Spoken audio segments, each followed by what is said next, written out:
सुप्रभात बच्चों। कल हमने कबीरदास जी के 3 साखियों का अर्थ समझा। 4 साखियों का अर्थ समझा। आज हम बचे जो शेष जो 3 हैं साखियाँ उनका अर्थ समझेंगे। ठीक है। निंदक नीड़ा राखिए आंगणी कुटी बधाई, बिन साबन पानी बिन निर्मल करे सुभाई। यानी कि कबीरदास जी कहते हैं हमें निंदक को अपने घर के या फिर अपने आंगन में ही रखना चाहिए, क्योंकि वो क्या करते हैं, बिना साबुन और बिना पानी के हमारे स्वभाव को निर्मल करते हैं। अर्थात बुराई करने वाला व्यक्ति हमारी बुराइयों की ओर ध्यान दिलाकर हमारे चरित्र को निर्मल कर देते हैं। ठीक है।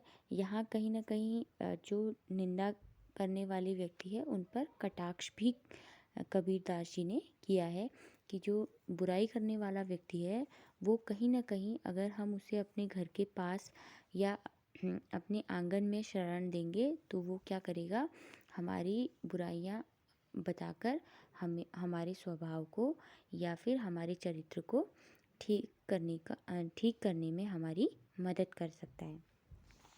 अब है अगला, पोथी पढ़ी पढ़ी जग मुआ, पंडित भया न कोई, एकई आशिर पीव का पढ़े सुपंडित होय। यानी कि कबीरदास जी कहते हैं कि लोग पोथियाँ पढ़ पढ़ कर क्या हो गए, मर गए हैं। संसार में आए और उन्होंने पोथियाँ पढ़ी, यानी कि बहुत ही शास्त्रीय ज्ञान पढ़ा, शास्त्रों को पढ़ा और बहुत अधिक मात्रा में पढ़ा, लेकिन कोई भी पंडित नहीं कहलाया, क्योंकि उन्होंने जो परंपरागत शास्त्रीय ज्ञान था या फिर किताबें थी उन्हीं को पढ़ा, उनके मर्म को नहीं समझा। अगर उनके स्थान पर वो ईश्वर के नाम का एक अक्षर भी पढ़ लेते तो वो पंडित हो जाते।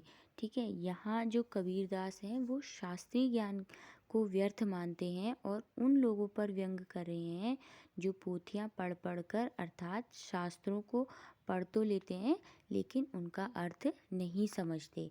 ठीक है। यहाँ पर ईश्वर रूपी नाम को पढ़ने के महत्व पर कबीर बल देते हैं कि अगर व्यक्ति एक प्रेम रूपी अक्षर यानी ईश्वर रूपी अक्षर को पढ़ेगा तो शायद वो पंडित कहलाएगा, क्योंकि ईश्वर का नाम लेना या फिर ईश्वर को समझना ही व्यक्ति का अंतिम लक्ष्य है। अगला है, हम घर जालिया आपड़ा लिया मुरादा हाथी, अब घर जालियो ताश का ते चले हमारे साथी।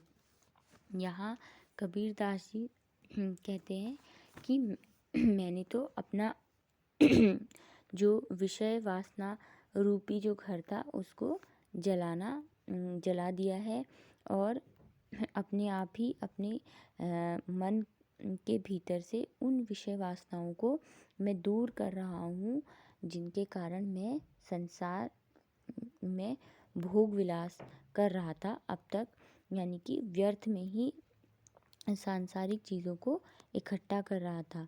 ठीक है। अब और उन लोगों से कबीरदास आह्वान कर रहे हैं जो लोग अपने भीतर की विषय वासनाओं का नाश करना चाहते हैं, यानी कि इस संसार रूपी मोह माया के जाल से मुक्त होना चाहते हैं। अब कबीरदास जी कहते हैं, मैंने ज्ञान की अग्नि से अपने भीतर की विषय वासनाओं को नष्ट कर दिया है। यदि कोई और भी ऐसा करना चाहता है तो वो मेरे साथ चल सकता है, अर्थात मैं उसे अपना वो मेरे पीछे पीछे चल सकता है जो कि अपने भीतर की विषय वासनाओं को उनका नाश करना चाहे। अर्थात संसार के जो मोह माया है, संसार रूपी जो माया जाल है उससे या अपने भीतर जो विषय वासनाएं हैं संसार की सभी वस्तुओं को भोगने की या उनसे आनंद प्राप्त करने की जो भी सोच रखता है वो मेरे साथ आ सकता है, यानी कि अगर वो अपनी विषय वासनाओं को नष्ट करना चाहता है, ठीक है, तब वो उनके साथ जा सकता है। अर्थात कबीरदास ने अपना जो घर है वो जलाया है। अर्थात जो अपनी घर को यानी कि अपनी मन की विषय वासनाओं को समाप्त करना चाहते हैं, वो भी कबीरदास के साथ जा सकते हैं, ऐसा कबीरदास कहते हैं।